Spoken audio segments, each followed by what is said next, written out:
एक ऐसी सिविलाइजेशन जो इतनी एडवांस हुआ करती थी, धरती पर बैठकर ग्रहों की चाल बता देती थी, जिनका मेडिकल सिस्टम इतना स्ट्रांग था 5000 साल पहले सर्जरी तक किया करती थी, जिनके पास अपना खुद का कैलेंडर था, वह भी आज के कैलेंडर के बिल्कुल नजदीक का, जिनके पास आर्किटेक्चर और एग्रीकल्चर की नॉलेज थी, जो इतने पुराने टाइम में भी डाइवर्सिफाइड क्रॉपिंग सिस्टम का इस्तेमाल करती थी, जिनके पास इरिगेशन सिस्टम फैसिलिटी थी। आखिर उस सिविलाइजेशन का अचानक से अंत कैसे हो गया? आखिर दुनिया को सिविलाइजेशन की रोशनी दिखाने वाली यह सभ्यता अचानक कहां अंधेरे में गायब हो गई?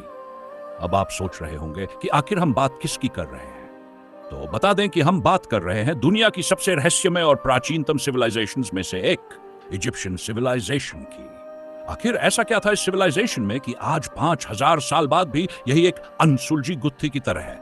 बताएंगे, मगर इसके लिए आपको हमारी वीडियो को एंड तक देखना होगा। तो चलिए शुरू करते हैं। अगर बात की जाए एंशिएंट इजिप्शियन सिविलाइजेशन की, तो यह सभ्यता लगभग 3100 ईसा पूर्व में नील नदी के किनारे विकसित हुई थी। वैसे तो यह पूरी सिविलाइजेशन ही एक पहेली है, मगर यहां बने पिरामिड्स, स्फिंक्स और फेरोज राजाओं के मकबरे आज भी इतिहासकारों के साथ साथ वैज्ञानिकों को हैरान कर देते हैं। वैसे इसकी एग्जिस्टेंस 3100 ईसा पूर्व से लेकर 332 ईसा पूर्व तक दुनिया में मानी जाती है। यह पूरी सिविलाइजेशन नदी के इर्द गिर्द फली फूली थी। इस सभ्यता में बहुत सारी ऐसी बातें थी जो हैरानी से भरी हैं। इसके बारे में आप इस बात से अंदाजा लगा सकते हैं कि यह आज भी अपनी architecture, science, religious beliefs, governance system के लिए जानी जाती थी। यही नहीं, इतने पुराने समय में होने के बावजूद जहां एग्रीकल्चर, ट्रांसपोर्ट और कम्युनिकेशन के बेहतरीन साधन मौजूद थे। अगर बात की जाए इस सिविलाइजेशन की जियोग्राफी एंड लोकेशन की, तो यह पूरी की पूरी सिविलाइजेशन नील नदी पर ही आधारित थी। यही वजह थी कि नील नदी को एंशिएंट इजिप्शियन सिविलाइजेशन की लाइफलाइन तक कहा जाता है, क्योंकि नील नदी ने ही इस सिविलाइजेशन को एरेबल लैंड यानी कृषि योग्य भूमि दी, और यहां होने वाली बारिश ने इसे लगातार उपजाऊ भी बनाया। और आपको तो पता ही है, यह फर्टाइल लैंड ही मिस्र की सभ्यता का आधार थी, क्योंकि इससे वे अतिरिक्त अनाज पैदा कर पाते थे, जिससे उनकी सिविलाइजेशन इतनी उन्नत हो पाई थी। नदी के किनारे की फर्टाइल ग्राउंड ने मिस्र वासियों के विकास में मदद की, और इस वजह से यह सिविलाइजेशन अपने समय की सबसे एडवांस्ड कृषि प्रणाली वाली सिविलाइजेशंस में से एक बन गई थी। अगर बात की जाए यहां होने वाली खेती की, तो आप जानकर हैरान रह जाएंगे कि इतने पुराने समय में भी इजिप्शियंस आज की तरह कई तरह की फसलें उगाते थे, जैसे कि व्हीट, बार्ली, फ्रूट्स और वेजिटेबल्स इत्यादि। लेकिन सोचने वाली बात यह है कि इतने पुराने समय में भी इजिप्ट में इतनी ऑर्गेनाइज्ड सिविलाइजेशन कैसे थी? इसका इतना ऑर्गेनाइज्ड होने के पीछे कोई ना कोई पॉलिटिकल स्ट्रक्चर तो जरूर होगा, क्योंकि आप तो जानते ही हैं कि चाहे कोई भी समय हो, बिना पॉलिटिकल स्ट्रक्चर के कोई भी सिविलाइजेशन ज्यादा दिन टिक नहीं पाती। यही वजह है कि इस पर्सपेक्टिव से इसकी जांच की तो सामने आया कि असल में अगर बात की जाए इजिप्ट के पॉलिटिक्स एंड सोशल स्ट्रक्चर की, तो यह काफी जटिल थी। इजिप्ट में राजा को फेरो कहा जाता था, और वह बहुत ज्यादा शक्तिशाली होता था। आप उसे धरती पर भगवान का अवतार तक मान सकते हैं कि फेरो न केवल राजनीतिक बल्कि धार्मिक भूमिका भी निभाता। यही नहीं, यहाँ का पूरा सिस्टम ऑफ गवर्नमेंट पे आधारित था। फेरो की सहायता के लिए वहां एक एडमिनिस्ट्रेटिव सिस्टम भी मौजूद थी। इस प्रशासनिक प्रणाली में अधिकारी, पुरोहित और स्लेव्स शामिल होते थे। क्या स्लेव्स इतने पुराने समय में भी होते थे?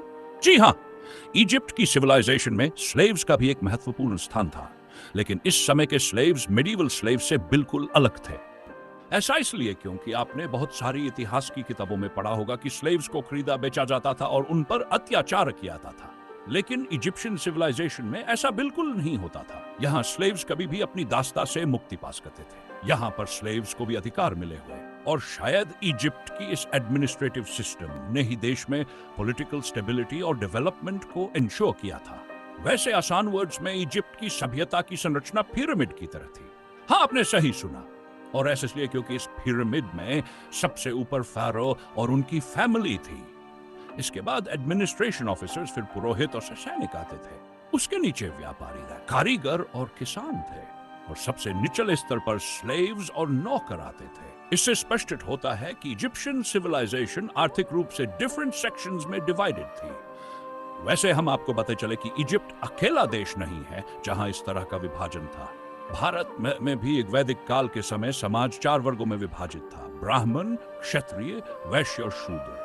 हालांकि यह समय काल काफी अलग था, क्योंकि भारत में पहले हड़प्पा सभ्यता थी और उसमें इस तरह के वर्ग विभाजन थे या नहीं, इसके बारे में ज्यादा जानकारी नहीं। क्योंकि हड़प्पा सभ्यता की लिपि अभी पढ़ी नहीं जा सकी है। वैसे इजिप्ट में रिलीजियस बिलीफ्स का भी बहुत महत्व था। यह बहुदेवादी सिविलाइजेशन थी, ठीक वैसे ही जैसे संदर्भ में कई देवताओं की पूजा होती है। एक्चुअल में इजिप्शियंस नेचुरल फोर्सेस और ह्यूमन लाइफ के डिफरेंट एस्पेक्ट्स की रिप्रेजेंटेशन करने वाले देवताओं की पूजा करते थे। वे रीइंकार्नेट यानी पुनर्जन्म में बिलीव रखते थे और इसी कारण उन्होंने ममिफिकेशन प्रोसेस विकसित की थी। असल में प्रोसेस ऑफ ममिफिकेशन के तहत मृतकों के शरीर को सुरक्षित रखा जाता था कि रीइंकार्नेटेड अपना शरीर सही अवस्था में मिल सके। पुनर्जन्म के इस विश्वास के कारण इजिप्ट वासियों ने विशाल मकबरे भी बनाए, जैसे कि पिरामिड्स, जो उनके रिलीजियस बिलीफ्स का सिंबल भी थे। वैसे हम आपको बताते चलें कि इजिप्ट के देवताओं में सूर्य देवता सबसे प्रमुख थे और उन्हें रा कहा जाता था। इसके अलावा ओसाइरिस, आइसिस, होरस और अनूबिस जैसे देवता भी थे जो मृत्यु, पुनर्जन्म और जादू के प्रतीक माने जाते थे। यहाँ पर प्रजनन और जादू की देवी का भी विशेष महत्व था, जिसका नाम था आइसिस। आकाश और राजा के देवता होरस थे और मृत्यु के देवता वो थे जिन्हें अनुबिस कहा जाता था। इजिप्शियंस ने आर्ट और आर्किटेक्चर के क्षेत्र में भी अद्भुत उपलब्धियां हासिल की थी। इजिप्ट के पिरामिड्स दुनिया के सबसे मशहूर आर्किटेक्चरल स्ट्रक्चर्स में गिने जाते हैं। असल में ये पिरामिड्स विशाल मकबरे होते जो फेरोज के लिए बनाए जाते थे। इनका उद्देश्य था मृत फेरो के शरीर और उसकी संपत्ति को सुरक्षित रखना। इनमें से सबसे बड़ा और प्रसिद्ध पिरामिड है ग्रेट पिरामिड ऑफ गीजा, जिसे चौथे राजवंश, फोर्थ डायनेस्टी के फेरो खुफू ने बनवाया था। यह पिरामिड प्राचीन विश्व के 7 आश्चर्यों में से एक है और आज भी खड़ा है।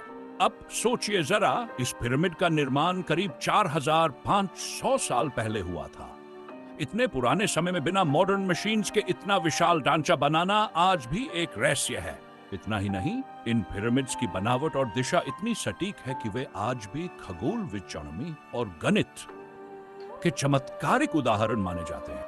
ये मंदिर न केवल धार्मिक स्थल थे बल्कि कला और संस्कृति के प्रतीक भी थे। इजिप्शियंस विज्ञान और तकनीक, साइंस एंड टेक्नोलॉजी में भी अपने समय से कहीं आगे थे। उन्होंने खगोल विज्ञान की गहरी समझ विकसित कर ली थी। यही कारण है कि उन्होंने दुनिया के सबसे पहले और सबसे सटीक कैलेंडर सिस्टम्स में से एक बनाया। उनका कैलेंडर सूर्य वर्ष, सोलर ईयर पर आधारित था, जिसमें कुल 365 दिन होते थे। इसे 12 महीनों में बांटा गया था और हर महीने में 30 दिन होते थे। बचे हुए 5 दिन साल के अंत में जोड़े जाते थे। अब बात करें मेडिसिन की। इजिप्शियंस के पास चिकित्सा साइंस का भी उन्नत ज्ञान था। उन्होंने एनाटॉमी और सर्जरी के कई महत्वपूर्ण कॉन्सेप्ट्स समझ लिए थे। इतना ही नहीं, उन्होंने अपने समय में मेडिकल टेक्स्ट भी लिखे जिनमें विभिन्न बीमारियों और उनके इलाज का जिक्र है। रिलीजन और बिलीफ्स प्राचीन इजिप्शियन सिविलाइजेशन का सबसे अहम हिस्सा थे। इजिप्शियंस का मानना था कि जीवन कल धरती पर ही सीमित नहीं है, बल्कि मृत्यु के बाद भी आत्मा एक नए सफर पर निकलती है। इसलिए वे आफ्टर लाइफ में गहरी आस्था रखते थे। उनका विश्वास था कि मृत्यु के बाद आत्मा को देवताओं के सामने न्याय देना पड़ता है। गॉड ओसिरिस, जो मृत्यु और परलोक के देवता माने जाते थे, आत्मा का न्याय करते थे। इसी आस्था के कारण इजिप्शियंस ने ममिफिकेशन की परंपरा शुरू की। प्राचीन इजिप्ट की सभ्यता अपने समय से बहुत आगे थी। उनके द्वारा दिए गए ज्ञान और आविष्कार आज भी मानवता को प्रेरित करते हैं। लिखने की कला, कैलेंडर, गणित, खगोल शास्त्र और चिकित्सा में उनके योगदान ने आधुनिक दुनिया की नींव रखने में मदद की। उनके मंदिर, पिरामिड और मूर्तियां आज भी हमें ये याद दिलाती है कि मनुष्य अगर धैर्य और बुद्धि से काम ले तो असंभव को भी संभव कर सकता है। इजिप्शियंस ने हमें यह सिखाया कि सभ्यता केवल धन और शक्ति से नहीं बनती, बल्कि ज्ञान, आस्था और कला के संगम से आगे बढ़ती है। आज जब हम पीछे मुड़कर प्राचीन इजिप्ट को देखते हैं तो हमें एक ऐसा समाज दिखाई देता है जिसने समय, धर्म और विज्ञान सभी को एक साथ जोड़कर एक अमर विरासत बनाई।